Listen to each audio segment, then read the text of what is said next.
நடிகர் விஜயின் 59வது படத்தின் படபூஜை கிழக்கு கடற்கரை சாலையில் இன்று காலை தொடங்கியது. படபூஜை நடைபெறும் இடத்திற்கு இன்று காலை முதல் ஆளாக வந்து சேர்ந்தார் நடிகர் விஜய். ராஜாராணி பட இயக்குனர் அட்லி இயக்கும் படத்திற்கு இன்னும் பெயர் சூட்டப்படவில்லை என்பதோடு புரொடக்ஷன் நம்பர் 33 என்ற தலைப்பில் படபூஜை துவங்கியது.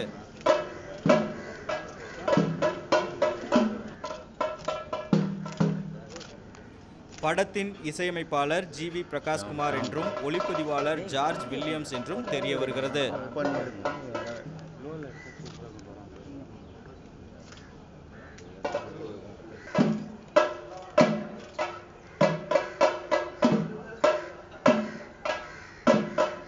கபீஸ் பாலகிருஷ்ணனுடன் ஷேக் பரீத், ரெட் பிக்ஸ் நியூஸ்.